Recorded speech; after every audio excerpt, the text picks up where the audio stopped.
Hi, my name's Martin Field and I'm the art manager at nDreams. And I'm Jackie Tetley, senior designer. In this video, we're going to give you an overview of the assembly, our interactive story we've built from the ground up for virtual reality, and take you through what you can expect to be doing in the game. With the assembly, we set out to make a long-form, fully featured game in VR, rather than just a virtual reality tech demo. What I mean is, we didn't create a throwaway experience with some interesting experimental mechanics. We wanted to create something with a comprehensive story that spanned multiple hours and had a high-quality, realistic art style. We just passed perimeter A. ETA to front entrance, 10 minutes. We also immediately knew that VR gave us a great opportunity to tell a very different type of story. With VR, you're fully immersed and present in the world. Well, hey there, boy. Stories that are more grounded and based on human interactions and emotions tend to feel much more believable and much more powerful. Honestly, if making that machine smart again means the occasional explosion, I could live with that. That's because you don't have to clean up after it. Why is she awake? In many ways, the assembly shares more in common with the kind of episodic TV dramas you'd find on Netflix and HBO than a traditional video game narrative. You're nobody. But if you do well today, you could become somebody. Be seeing you. The story itself centres around a mysterious organisation, the Assembly. The Assembly are a collective of scientists, academics and engineers who are all too eager to further humanity's progress, but with little regard as to how they get there.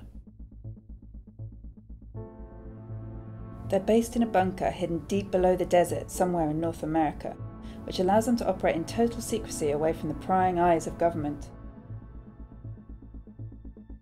The assembly does not conform to typical society views of good or evil. It's up to the player to judge the organisation for what they are as they play through the game.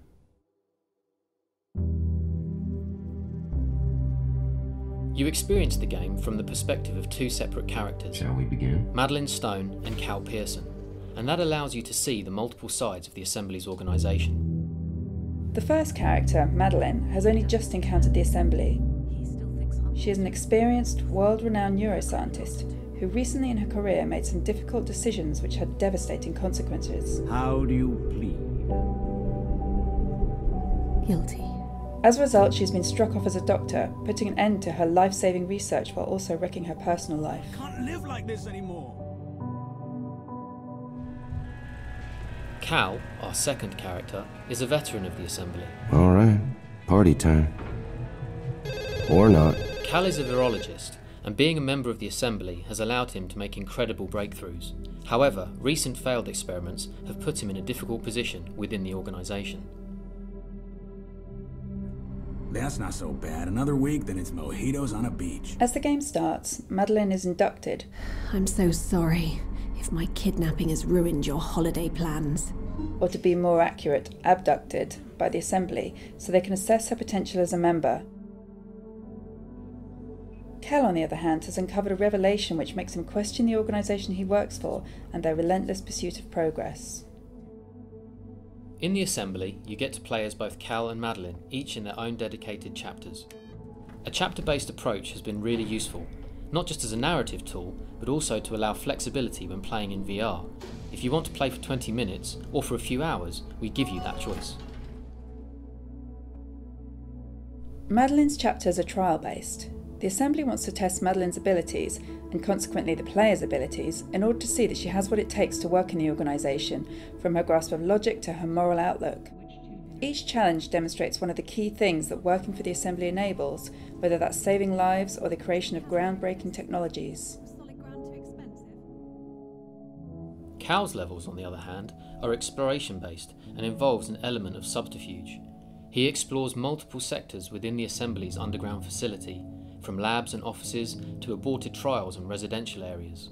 What we found is that VR amplifies your instinctive curiosity to explore environments in detail, and we really wanted the game to provide this for players in abundance so as to make the most of their experience with VR. Bingo.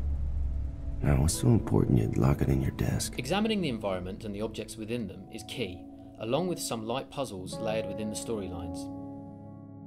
Cal's chapters also feature side stories, which gives players a glimpse into other issues affecting the Assembly, from experimental research gone wrong to the influence and corruption of its financial backers.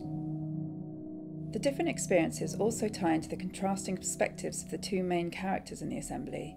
Within Madeline's chapters you are sold the dream of what the Assembly can be, whilst as Cal you explore the more problematic side effects of the existence of such an organisation. One of the things we were really keen to do with the Assembly was not just make the most of VR, but to create a perfect introduction and showpiece for the new medium. A key part of that for us was movement. We knew that players would really want to explore a world freely in first person, but we also knew we'd have to solve the issue of comfort so that this could be enjoyed in VR. So after a lot of research, testing and iteration, we created our own customised control scheme which we're confident will work for everyone. This combines simple blink movement controls with snap rotation. That means intuitive right stick controls where you push the stick in the direction you want to immediately face.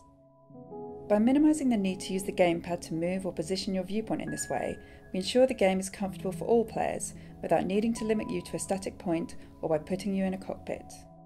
Plus we've included standard twin-stick classic controls which are perfect for when you're more familiar with first-person exploration in VR.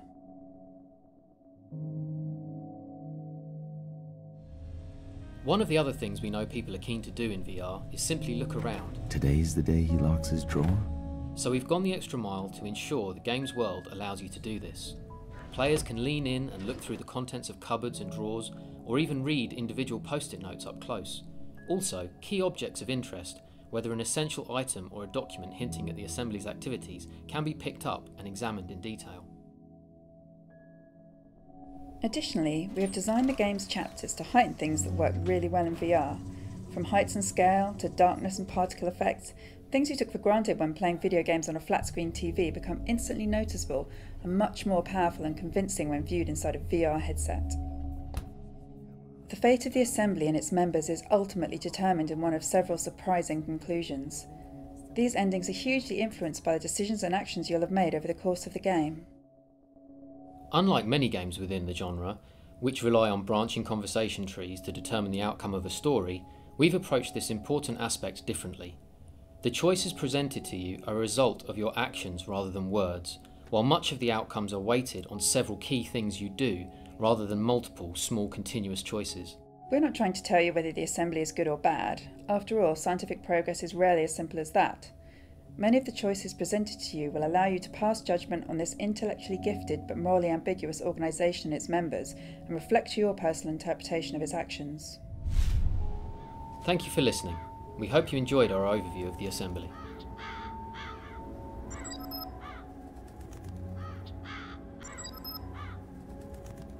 If you want to find out more or have any questions, please check us out on Facebook, Twitter or our dedicated subreddit.